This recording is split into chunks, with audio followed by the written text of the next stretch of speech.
I think the problem is that we are so ingrained in, hey, we have to do this compliance, and compliance is important. I can understand that, but that's also a mindset issue. We have to get out of that mindset that it's not just us. There's plenty of opportunities for other people to do it. And as technology increases too, at the rapid pace that it is, we're going to have more options to free ourselves up. Don't fill that freed up time with just more compliance work. That's where you can lean into advisory.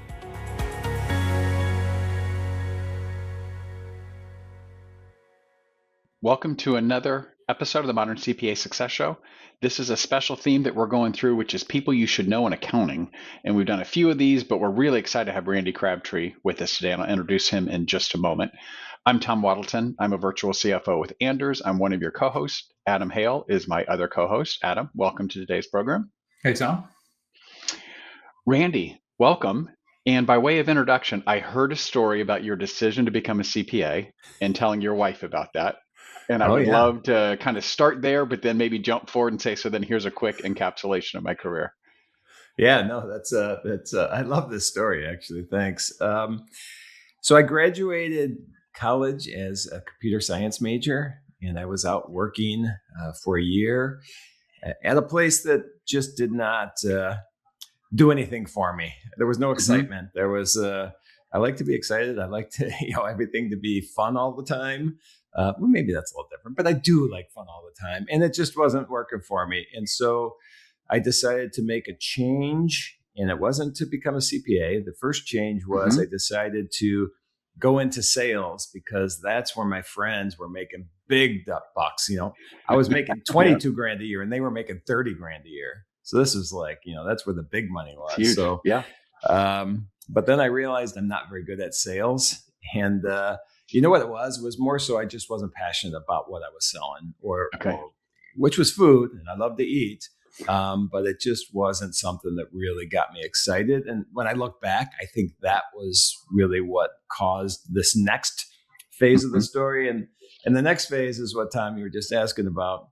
I was just at a meeting for what I was doing sales-wise, and I was driving. Anybody familiar with Chicago? I was driving down North Avenue in Chicago, and I just had this aha moment. And it was, this is things I kind of do. I just have these, hey, just go with it moments.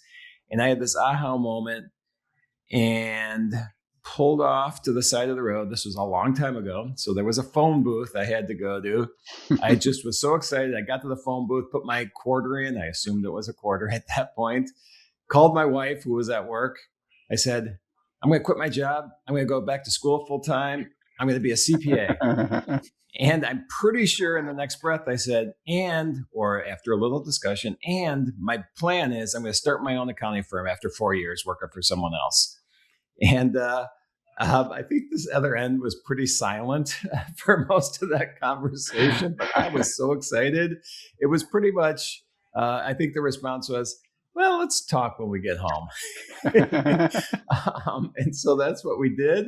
But honestly, that was how it played out. I quit my job within, I think it was a month or two after that. Wow. As soon as it was the summer semester going to start. So I quit my job, went to summer semester school, went to the fall, went to the spring, got enough hours to sit for the CPA exam, was getting a master's in accounting, got enough hours to sit for the exam, passed in 2 tries, to work for a local small firm because that was my plan. I wanted to gain knowledge in everything that goes on. Realized I don't like audit, but I do like taxes. So it was nice to kind of get exposure to both.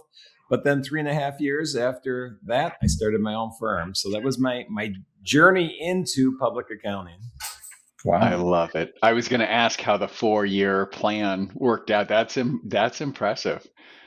Yeah, well, I probably wasn't fully equipped to run my own firm at that point, but I did it.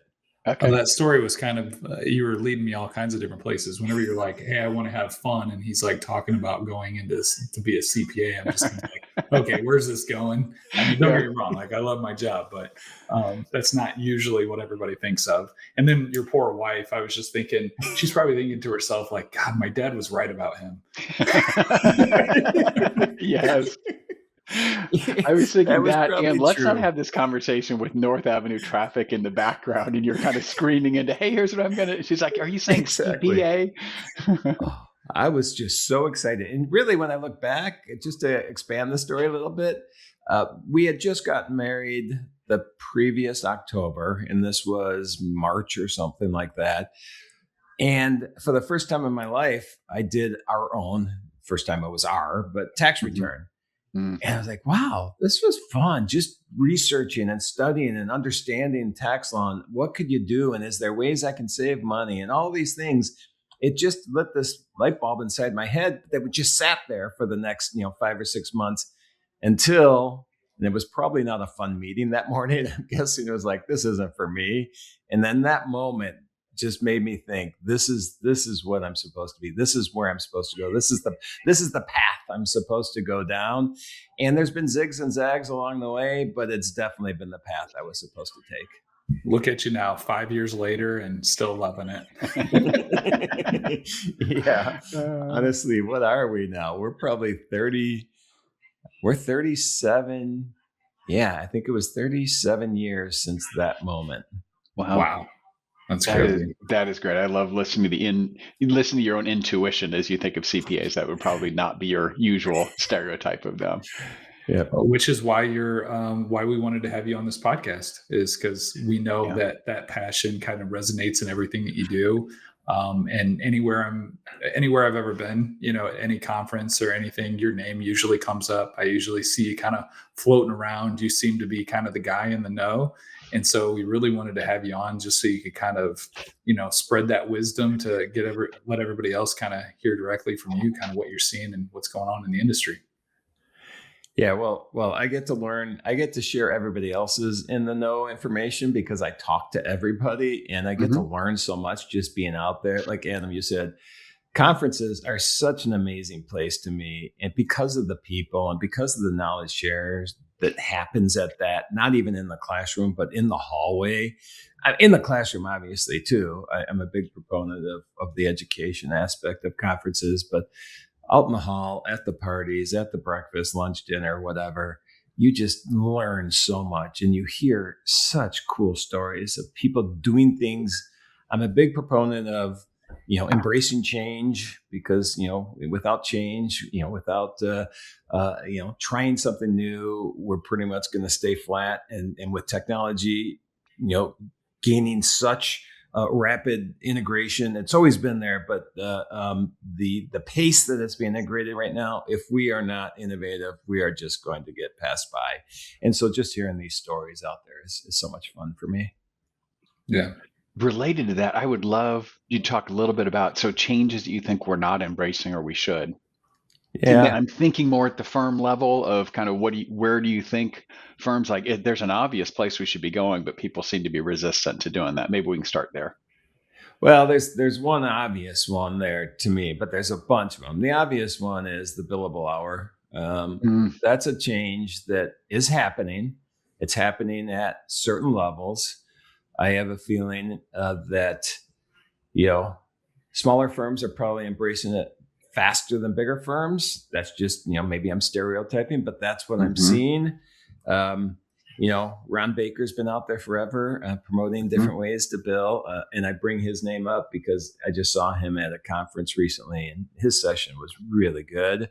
Also, my son just had an hour-long conversation with Ron yesterday about pricing because my son is coming into the accounting industry adjacent, but not really adjacent. He's been an M&A, he's been an investment banker for the last 6 years, and he has started his own transaction advisory, which he's going to support accounting firms around the country with that. So they were talking about pricing there. All right, I'm on a tangent. So let's go back. So pricing. A friend of mine, Ellen Whitman. Ellen was managing partner at Baker Tilly, a big firm. Ellen and I have talked about this a few times, and he was telling me about a story he had a conversation with one of the leaders at the Big Four, and they said, you know what, we're all trying to figure this out. We're all trying to figure out how we get rid of time tracking and billing by the hour. And the first one of us, and I think this individual is talking about the Big Four, the first one of us that figures this out is going to have such an advantage over everybody else until everybody catches up. So I think it's coming. I think with technology, we're able to track things more. We're able to see what our return on a project is. I know we're all concerned. I know we're CPAs and we want to keep, or accountants or EAs or whatever, but we want to keep track of, are we profitable on this job? That's never been, it should be, but that's never been my mindset. My mindset's been more how are we doing as a business, and we can tell what jobs are not the ones we should keep and which ones we should keep and which ones we love working on and which ones we don't. But if we can get rid of the billable hour, I think that's something that has a negative impact. I can list about 20 things right now that has a negative impact on. One of them is burnout, because if we value ourselves by the hour, what are we going to do? We're going to put in more hours because that's how I'm going to prove I'm worth something. I'm working more. Look at me. I billed 3,000 hours this year. I'm excellent at what I do. You know what? Let's bill for the outcome you deliver and show the profitability of that compared to, having to put 80 hours in a week to get to that level. So billable hour, I'll always rant against that. I think we can get rid of it. I'm not the expert on it. I know there's a lot of people that are. You mentioned Geraldine Carter before we went live, and Geraldine's talked about that. Jack McMeyer's talking about that. Jody Paydar's. There's a lot of people out there promoting it, and then Alan Whitman is too. So that would be a number one. And I'm ranting, so if you want me to keep going, you let me know. Well, I'm just kind of curious how you. So do you see that ultimately impacting whether or not we have to? Because we've always done subscription-based, value-based billing for years, but we still track time. Do you see the time tracking disappearing as well? Yep, I do, because I think there's just gonna be so many. You know what? We're at the cusp, the tip of the iceberg when it comes to what's AI is going to be able to do in this profession. I think accounting professions integrating AI as fast as anybody out there, and so. With what's coming in, I think we're going to be able to get to the answers we want by tracking time without tracking time.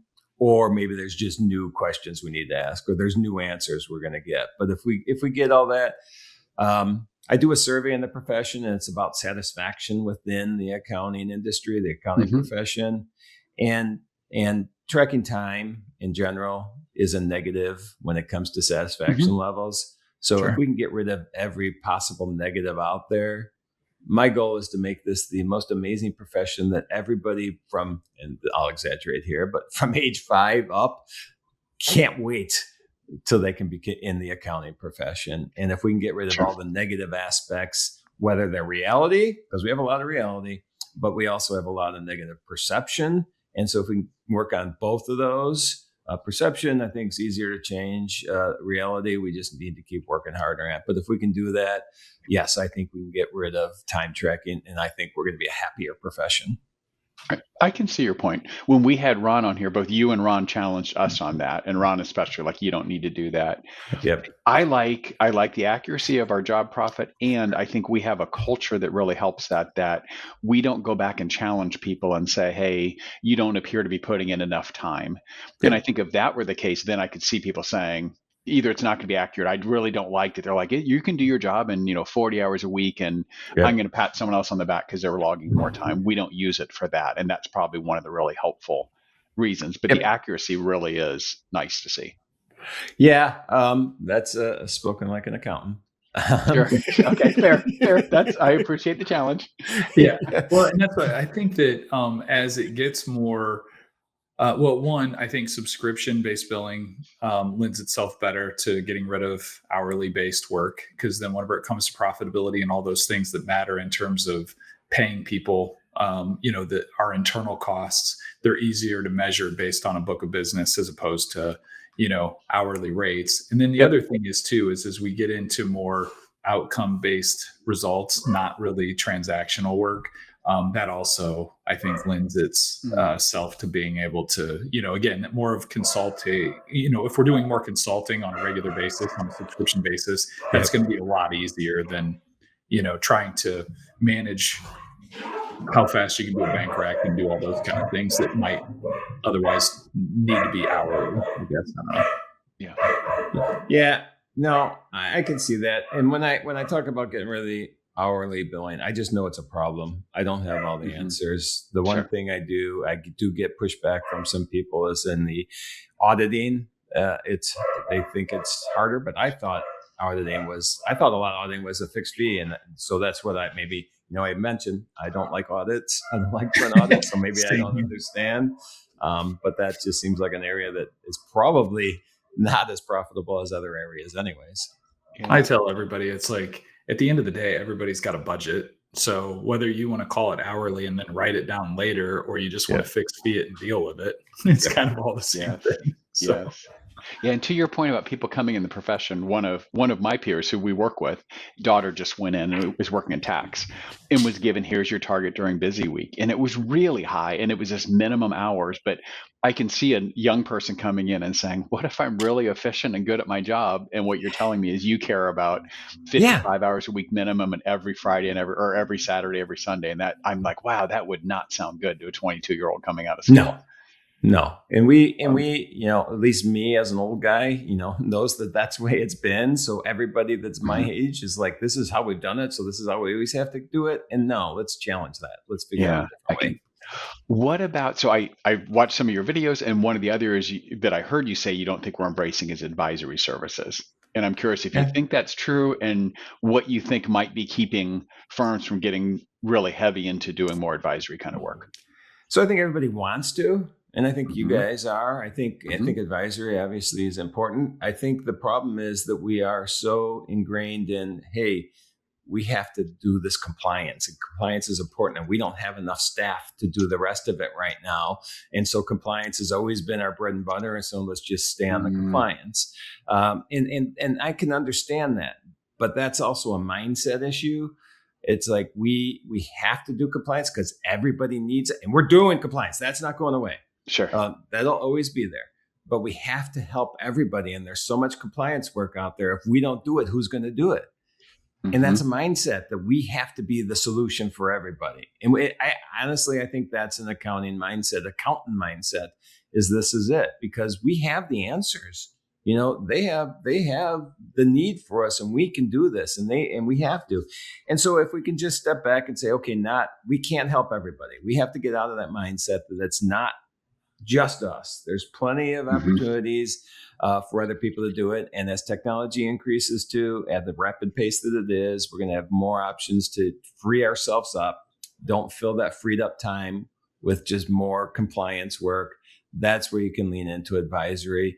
And when we're talking about advisory, sometimes that definition is blurred too. What does that mean? How do I define advisory?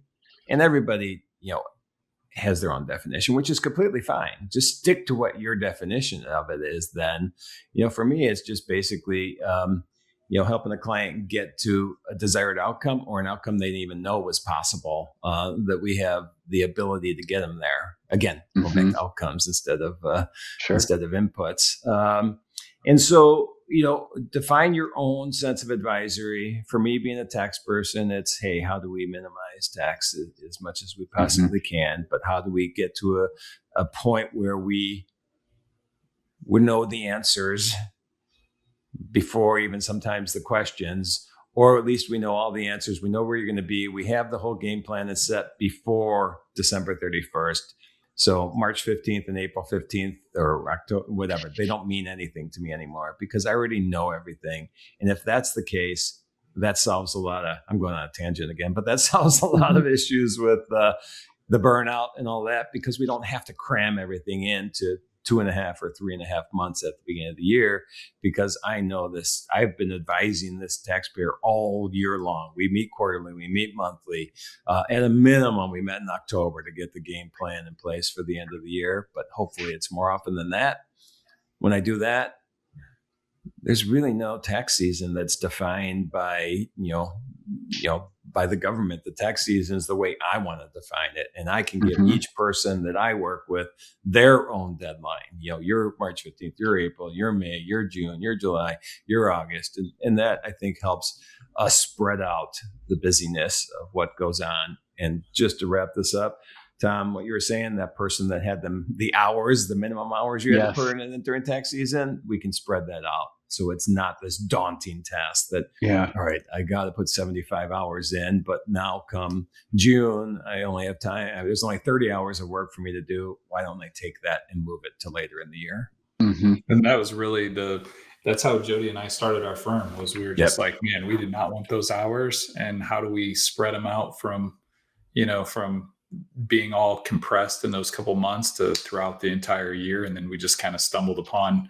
hey, these advisory conversations are fun, and so, and we're getting a lot more value. Of course, we didn't charge for them for about 5 years, kind of included. And then we realized, well, we actually do know what we're talking about, and we should, have people pay us for this advice. So it took us a little while to kind of get that all figured out and straightened out. And I got to point out one thing you just said. This is fun. That's what we want. We want to bring fun to accounting. So yeah, absolutely. We do a lot of coaching, and we even have a training course for people wanting to do CFO services. And so as Adam and I talk to people, we see some of that resistance, and I think we've got a lot of people who want to do it. But you said a couple of things that I would reinforce. One is, I think for many of them, they're so busy in their business, they won't step back and look at it. And they'll say something like, well, I'm doing all this bookkeeping stuff. It's just hard to take that next step. And I think for many of them, there's a fear that they don't really know that much to give advice. And I think they need to get over that, because even when I first started here and Adam was coaching me, I had worked with really big companies, but he was saying, hey, from a financial perspective, you already know more than many of these people do. And he was right. I had to get out of my own way, to where you could say, can you actually just build a forecast for them? And step by step, most accountants would say, yeah, I know how to do that. I haven't done it for a while, but I can walk you through that. And right in there, you're starting to get to what does future start to look like in that advising. Yeah, that's one of the things I think we're very notorious for. And I think a lot of professions are, but imposter syndrome. That's very common. It's very common, I think, in general. So, I might be maybe not as accounting isn't alone in this. I know IT, it's always a big thing in IT because things are always changing there. But I think accountants are I think too often imposter syndrome creeps in, and we know a lot. We're good. We're good. So let's keep it that way. Okay. So Randy, question. Are you doubling down on, and maybe you're not specifically doing any of this, but like whenever you're thinking about the profession, do you double down on offshoring or AI? Are you doing A/B testing? What's the? It feels like the AI finally. It seems like the offshoring kind of got normalized over the last few years, and then right whenever that happened, the AI's finally. I think it's still a little marketing. It's still not quite there yet. But what are your thoughts there? Well, I'm a both. I think the lack of people that have been coming in the profession for the last few years. Also, though, we saw an uptick. I knew there was a word there I could use. We saw an uptick in enrollment in the last 2 semesters for accounting students. So that's positive. But we've had, for the next, whatever it is, 10, 13 years, 75% of CPAs are going to retire. It's a gigantic number. And so when you look at that, we had 300,000 leave the profession over a 3 or 4 year period. We have 41% of the professionals in this profession leave within the first 3 years compared to 24%. And these stats are somewhat accurate. I'd have to look at my notes to make sure, but these are fairly accurate. 24% compared to just other jobs. So we have too many people leaving. And so if we don't lean into both AI and offshoring, we are going to just find ourselves in that mess we were just talking about, where I don't have time for advisory because all I have is time to keep doing this compliance because everybody needs my help because there's such a shortage of people in this profession. I think that I'm not, it sounded like doom and gloom. I'm very, very positive on where this profession is going. And so AI integration, yes, it is somewhat, talk, but I get to hang out with tech leaders at these conferences I go to. I'm very fortunate. There's a few asked me to be advisory on their advisory group or whatever strategic advisor. I think that's my title with a few of these. Okay. So I get to see a little bit of what they're doing, and man, this is pretty cool stuff. So if we're not leaning into technology in general right now, I'm going to go on a rant for a second, because technology, as long as we're talking about that, and then I'll go into the offshoring real quick. And at some point, I'll let you guys talk too. So this is great. This is great. Yeah, you're entertaining. You go. Yeah. Right. So technology in general, when I see firms all in on integrating technology to maximize their efficiencies, it's an amazing thing. I'm generalizing, but I think smaller firms are more nimble and easy to change because it's just them, a few of them. It's not, I don't even know what you guys have. You guys have 500 people. I'm probably undershooting. That's about right. Yep. Okay. It's harder to change when you think, okay, this is going to impact 500 people. At least a mindset is to do that. And so we have a fear of change in general. It's just us as humans. Change is hard. It is, it is ingrained to us to see the short-term, what we'll call pain of a change, of doing something different, and don't see the long-term gain. If we do that with technology, then we are going to, as we said at the very beginning, we're going to fall behind. It's just going to happen. And so AI is coming. Are we at the tip of the iceberg? Yes. Is that iceberg going to rise up? I don't know if that's a good analogy. Rise up quickly? Yeah, it is much faster than we probably even think. And, you could see, we have some big companies out there that have made huge announcements, how they're changing with AI and how they're integrating it and all that right now. One of the advisory groups that I'm part of is AI and tax. And this is the stuff that they're doing is pretty amazing. And it's going to really take time away from the input, the data collection, the follow-up, all this so that you can stay on those key things that your knowledge base, as Adam said, using your fun knowledge, using that knowledge it really is going to have an impact on the client. So we cannot ignore the AI. We cannot ignore the technology. We have to be, I think every firm should have, depending on the size of the firm, there should always be somebody that's constantly analyzing technology. And is there something new that we can integrate? Is there something new we should be integrating? At least should be looking at it. And if we don't do that, that's where we're going to fall into trouble. And I've seen, I mentioned small firms easier, but I've seen many small firms. I should say the innovative small firms I've seen do well, but I've also seen innovative large firms do it well. You, I'm sure, being one of them too. But there's plenty of small firms that don't. I still see small firms dealing with paper, even returns. I think somebody told me, yeah, my client, my tax preparer sent me my return so I can mail it in. I'm like, what? What's that about? Well, the investment seems weird. I do feel like from an AI perspective, I kind of equate it to whenever we went paperless. And for those first couple of years we were paperless, we had 10 times more paper than we ever had before. Probably. Because you constantly were printing stuff to scan it. And then you ended up with all this extra paper. It feels like in the AI space, we're investing in all this, but we're still in the team's feedback is this AI stuff's actually costing us more time right now than what it is, because you're having to double and triple check stuff. You're having to teach it and help it learn and do all those kind of things. I guess one of, a couple concerns from an industry perspective. One, if they take away that lower level, that repetition stage, that we no longer need to do that. I guess I think we'll adapt to it and people will just come in being reviewers. So I don't know that that's necessarily a huge deal. But then I always get a little bit concerned with the direct to consumer. And I guess maybe those aren't our clients anyway, so it's not a huge deal. Whenever like Intuit would always make that push to like, hey, we're for accountants, and then turn around and go directly to the stores. I saw a really cool tool. And again, I think it might be marketing at this point, where it was like a CFO agent that's like built in, connects to people's like QuickBooks. It does all the reporting, you can basically just ask it any question at any time. It'll build the reports, the forecasts, the charts. It goes into like your CRM, everything, like any question you want to know. My only thing is like, until they go from like the learning based AI to like more like like native based knowledge, somebody still needs to know what questions to ask. And so for the next 5 to 10 years, until they figure that part out, that's what we're hearing from our clients. It's like, cool, no, I've got 100 reports. Right. Which 5 do I care about? And what do I do with it? Turning that into action is still a spot where AI can't really, isn't going to take us out, I don't think, in the near term anyway.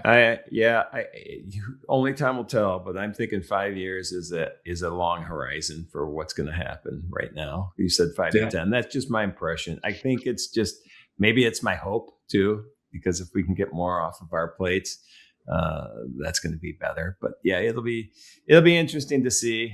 I hope I'm sticking around in some level in this profession to see it really get to a point where it really makes it efficient for us to do what we want to do. Yeah. Well, that's what I'm saying. I don't think that it's going to necessarily replace us. It'll help us do more. It'll help us be more efficient. But I think that until it can make the decisions for you and ask the right questions, then, we're still in the driver's seat, I think.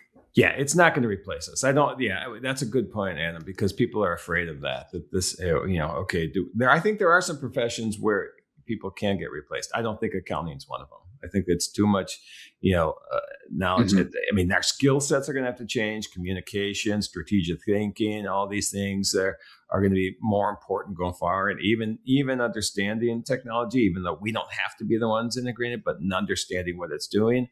All these skills are going to be much more important going forward than just, hey, how well do I know the tax code? Because the tax code will be known by AI, and at some point it can do. You look at a company like Blue Jay already is doing a lot of tax research with AI tools that I've not seen it in live. I've just heard a lot of people raving about what it does for you. Interesting. If we shift a little bit, you mentioned bridging the gap. And I'll acknowledge the first time I heard about it was from Adam. And I think I was hearing like unique and fun and highly energetic. And that's not what I think of usually with accounting conferences. At least that's not been my experience. Can you talk a little bit about it? And then I've got some additional questions. Well, hold on. I always tell them, and anybody that asks me that comes through our course, I always tell them that's where all the cool kids go. So it's just that's why I don't know anything about bigger stuff there, but most of the firms are smaller. They're doing the innovative stuff. They're the ones like really pushing the boundaries with a lot of this crazy stuff.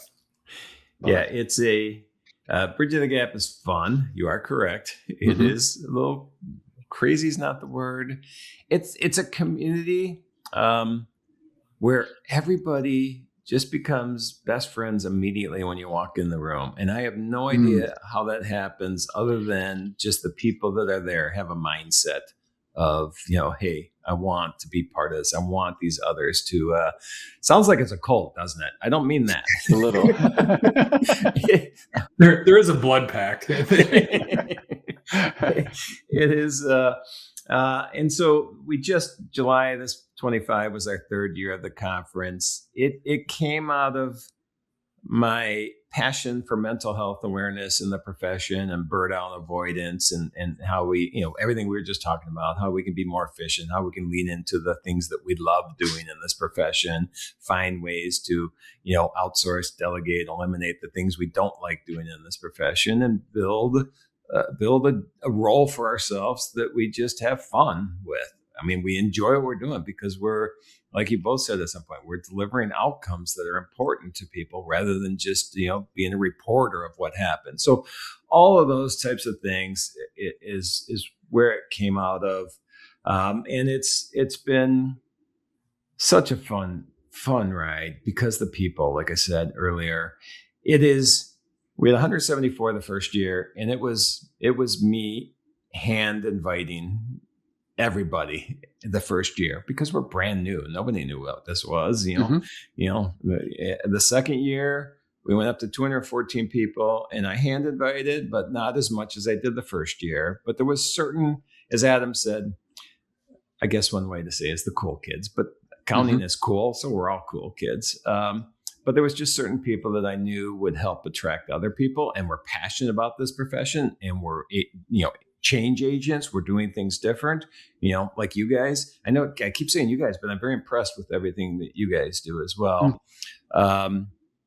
And then the third year, I did not do any hand inviting. I personally did not invite anybody, and we went from 214 to 339. So Wow. we're at this. If you look, like I've seen Simon Sinek talk about this, but when you're on a bell curve, there's these early adopters, and there's just a small portion of these people that are earlier adopters. That's what we got in the first couple of years, and then now we're at the point where those early adopters have created FOMO in everybody else, and there's a point in time where I have this mental struggle of what's too big. When do we get to that critical point where community connection don't feel as amazing, as impactful as it does right now? I'm thinking in 26, we may have to, and I'm not saying we'll get there, but I think we're going to have to cap at 400. I think we've probably had 200 inquiries since July, and this never happened before, since July, of people saying, I want to be there. Put me on the list. Let me know when it's going to be, where it's going to be, because I want to get in right away. So I would feel very, very sad if I have to turn people away. But it just may be that point this year. And then if 400 feels comfortable, then we'll see what the next level is. I like the way you're creating scarcity with this statement.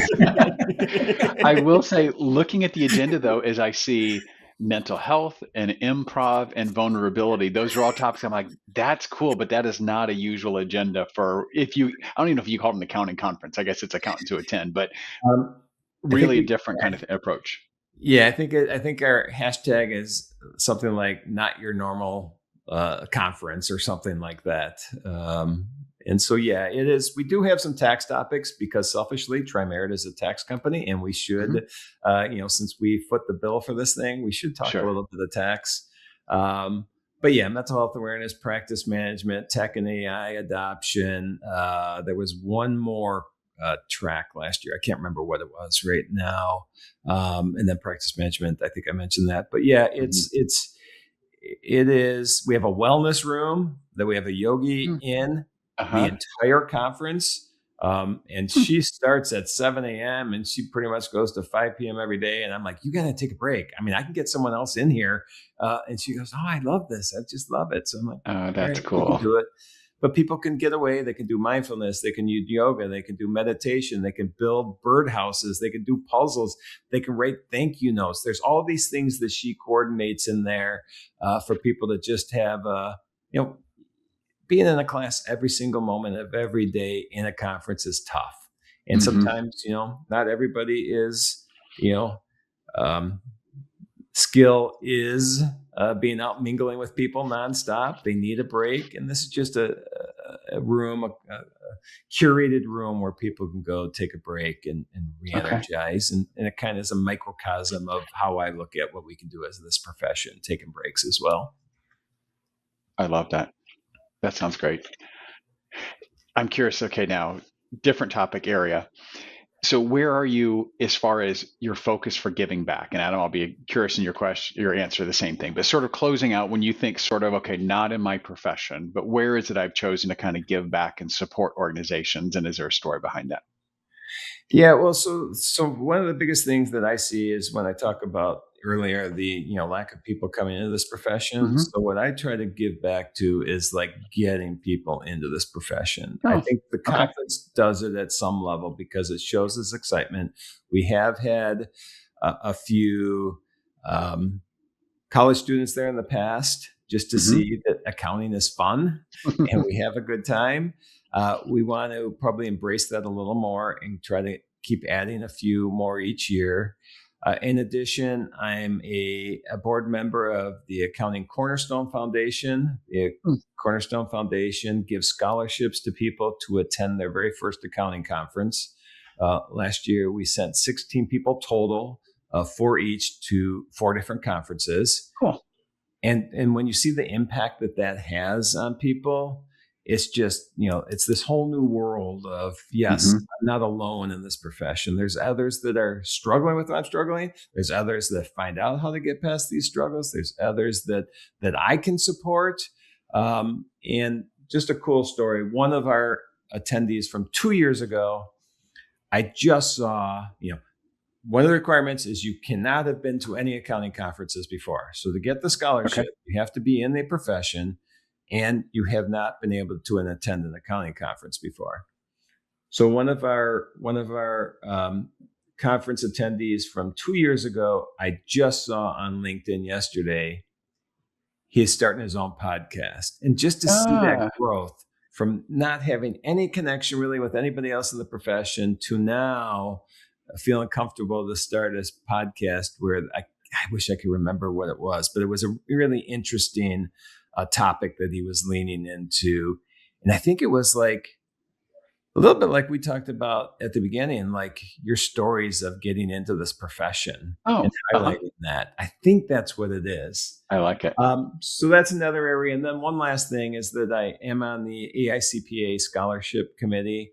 So I get to look at these people submitting their applications for scholarships for, university, for college.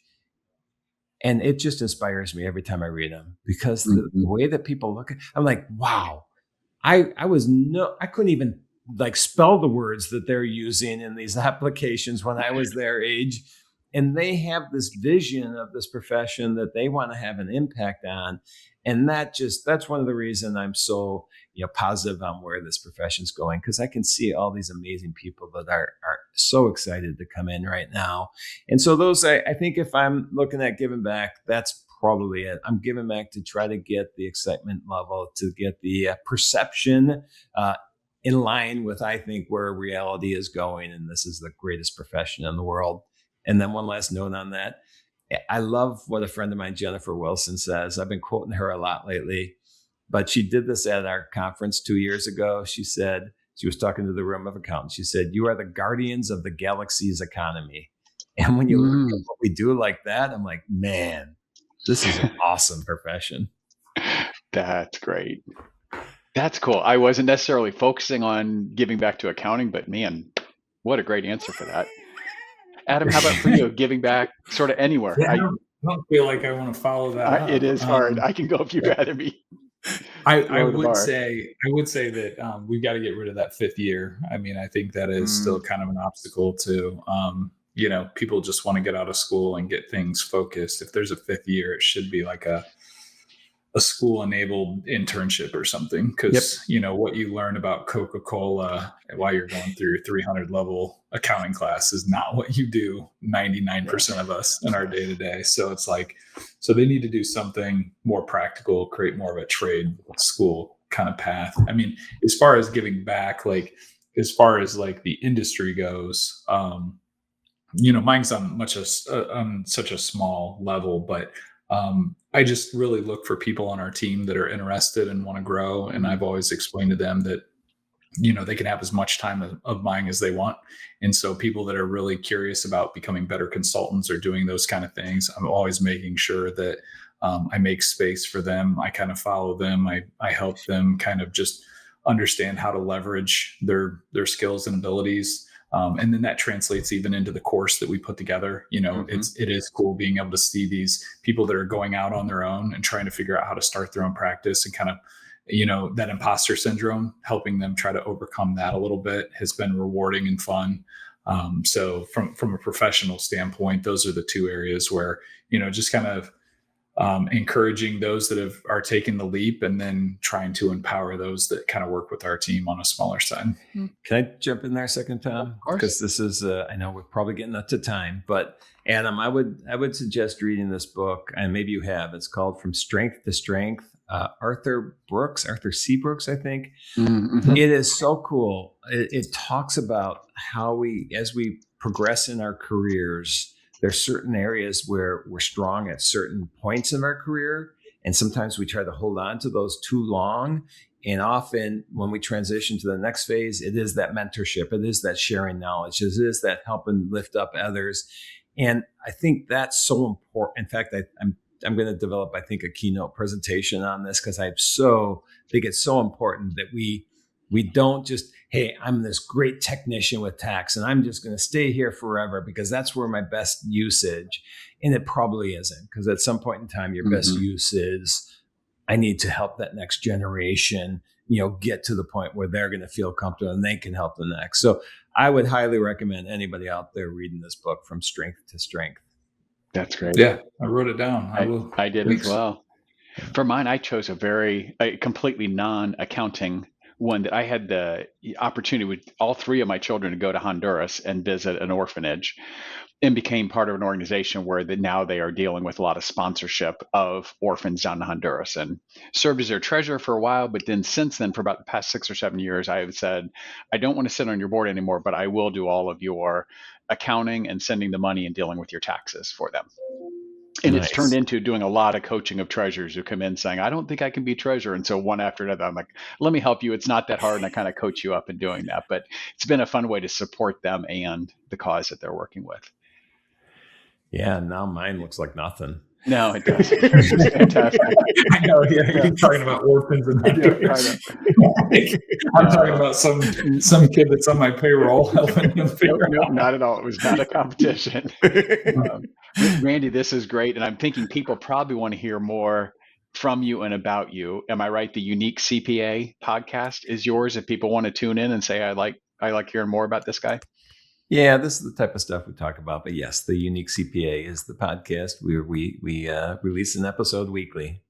That's great. Any other ways? I mean, Bridging the Gap and those are two great ways to keep up with you. But anything else you want to promote about things you're doing?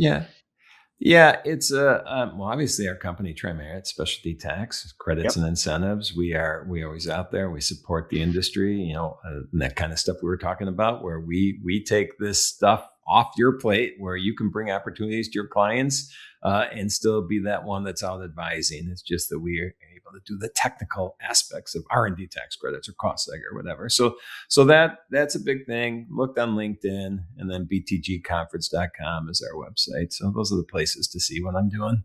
That's fantastic. Well, thank you very much. Really enjoyed the conversation as we talk about people you should know. You're definitely very high on that list, and I'm glad we got a chance to talk to you today. Well, thanks, guys. This has been fun. Yep. Thank you.